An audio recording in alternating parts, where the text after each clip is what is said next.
Hey guys, Portia here and welcome to my channel.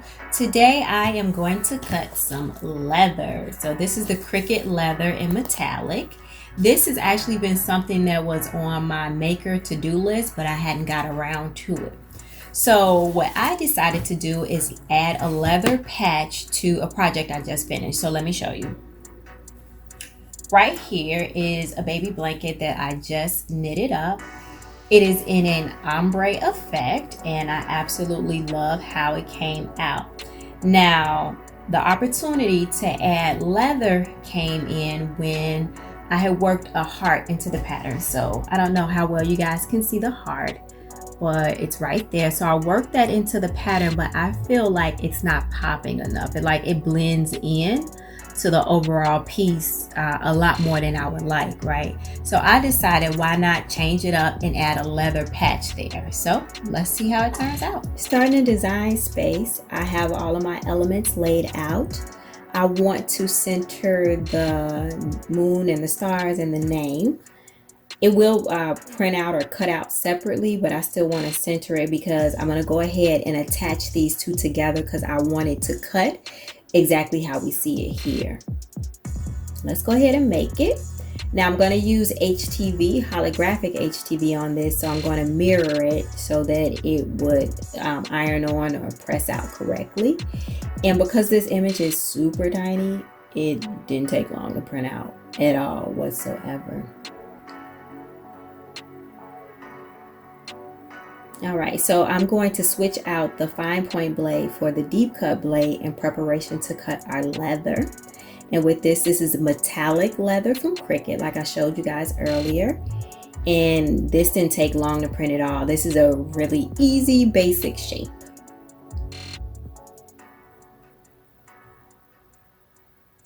Now I'm gonna heat up my heat press to about 300 degrees.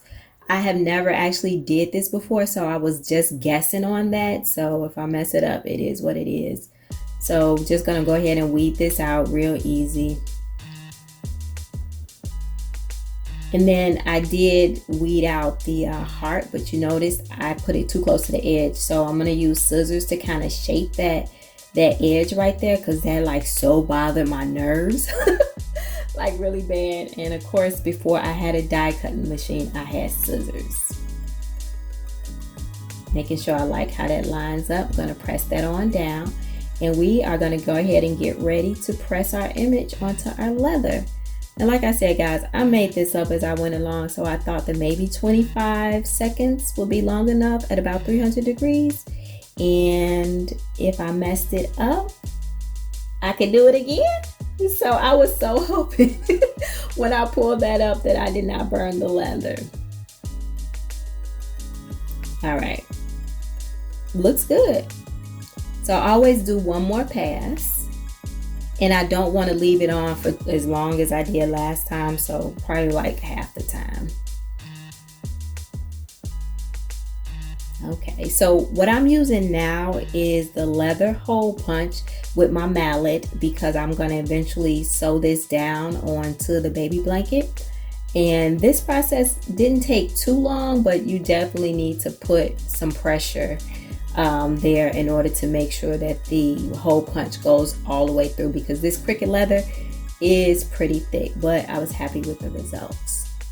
So I've already threaded my needle, and it's threaded with waxed thread so that it'll go through the leather pretty smoothly. And it did take me approximately 10 minutes, I guess I would say, to thread it through. So it wasn't too bad. It was interesting. It was my first time working with leather. So I'm just going to go ahead and get these ends woven in by using a little crochet hook, and I'm pulling that through because I don't want those ends left out.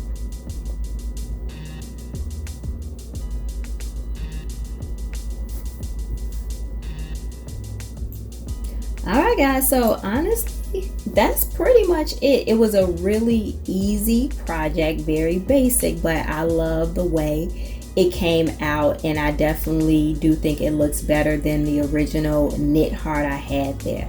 So if you guys got any questions or concerns, emotional outbursts, go ahead and leave them down in the comment section. If you haven't done so already, go ahead and subscribe. Until next time, peace.